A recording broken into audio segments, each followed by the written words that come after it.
So this is the basic structure of our HTML: window, document, then HTML comes. HTMLs we divide into head and body.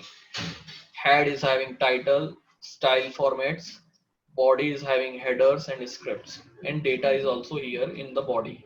Whatever data will be there, tables will be there, will be in the body, right? So it's like heading and paragraph they have given. It should be like one table also we create on the body. So table, one row will be there for the table as well. Table, we will see how.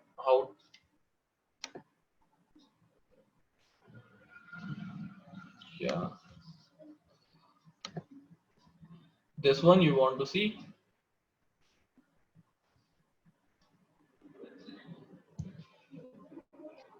Okay,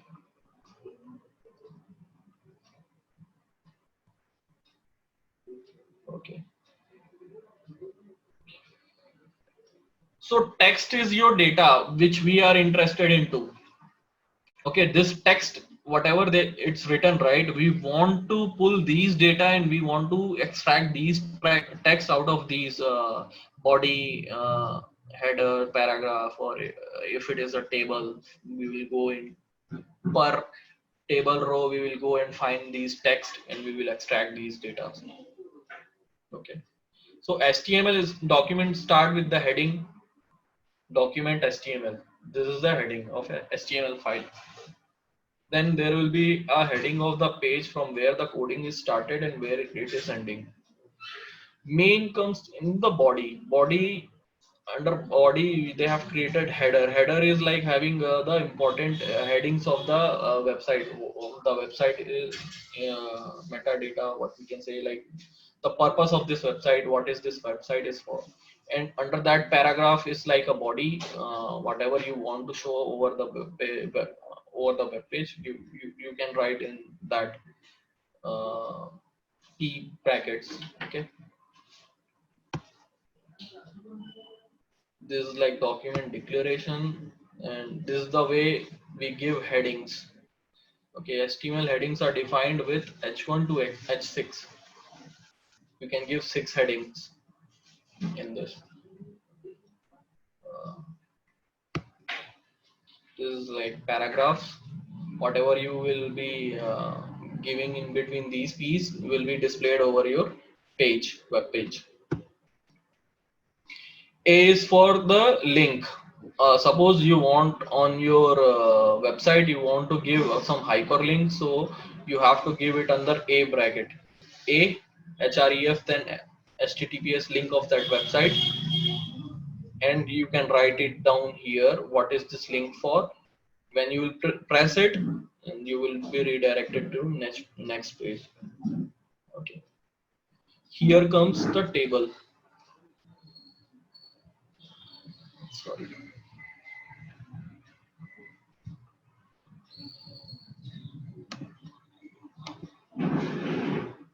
Suppose this is a table made in any website. So what will be its behind coding, backend coding? How you will get to see the data in which format? Data will be in which format? As you can see, like company, contact, and country. It's easy to see and easy to, it's a cleansed data. But when you will scrap, it won't be like this.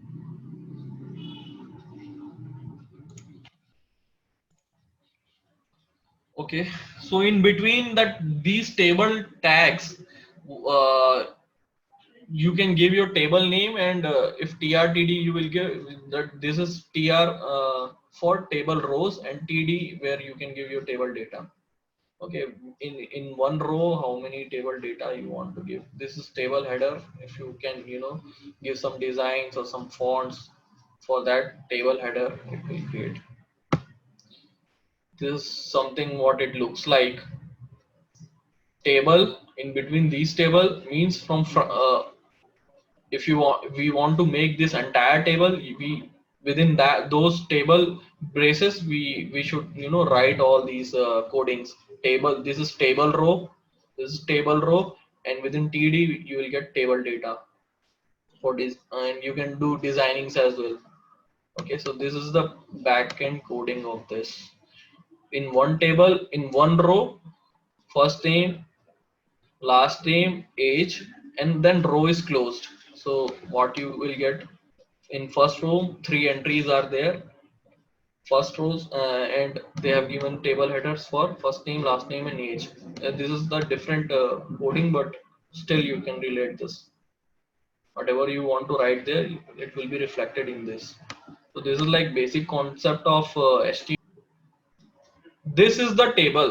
What you can see, what you will see in any HTML page, behind what they have coded, what the coding will look like is, if it is a table, it's having like multiple rows.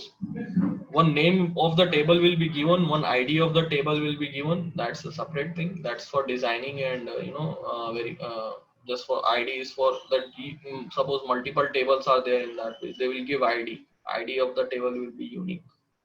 So that's how they code, and that's how we extract the data. If we know the table name and the table, we can pull out the data. We can give in our beautiful soup on libraries there. We can pass those table details, and it will extract that table for you.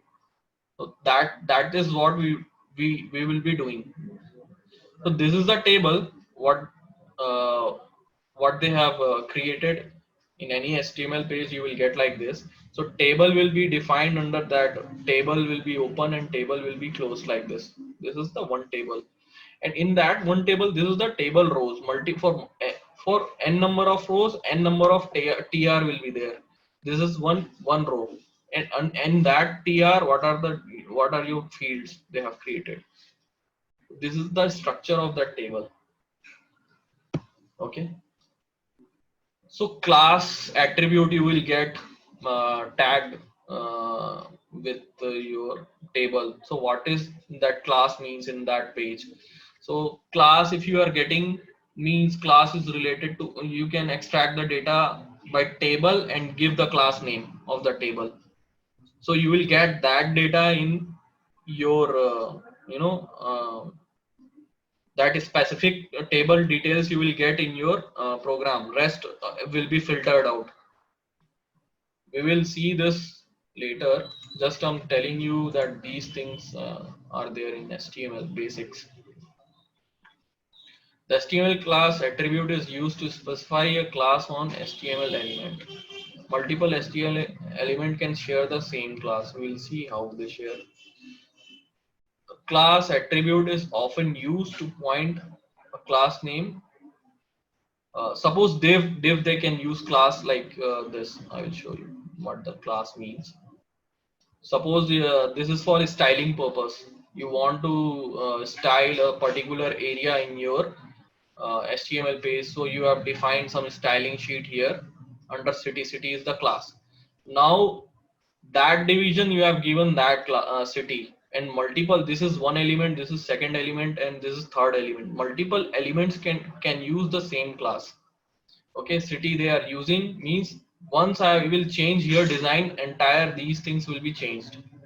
Designing data will remain same, but designings of this fonts, color, size, and these things will change.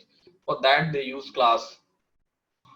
ID will be unique. If you can get any table with the ID, that is your best part in web scraping, because ID will be a unique element in your page.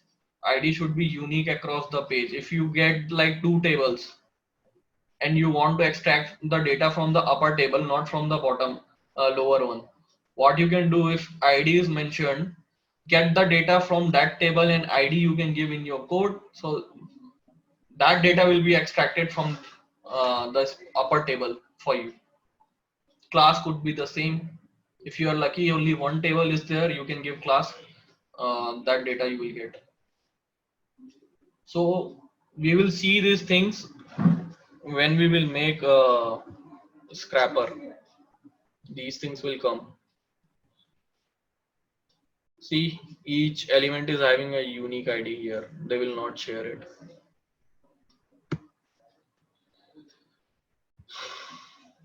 What is a span? Span they use for, suppose after paragraph, span they have written here, span. So what span does is, span is a like beautifying component of this span. Whatever they will write, some styling they can give in between spans. Okay, so this is what span is used for, which we see here in our data.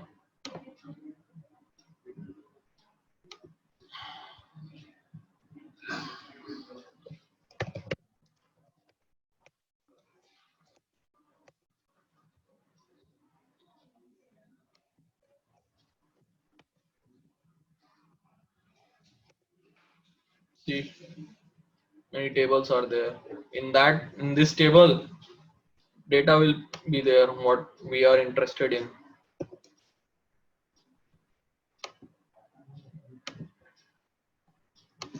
Okay, so data is there in an unstructured way, semi-structured. How we will do, we will see this.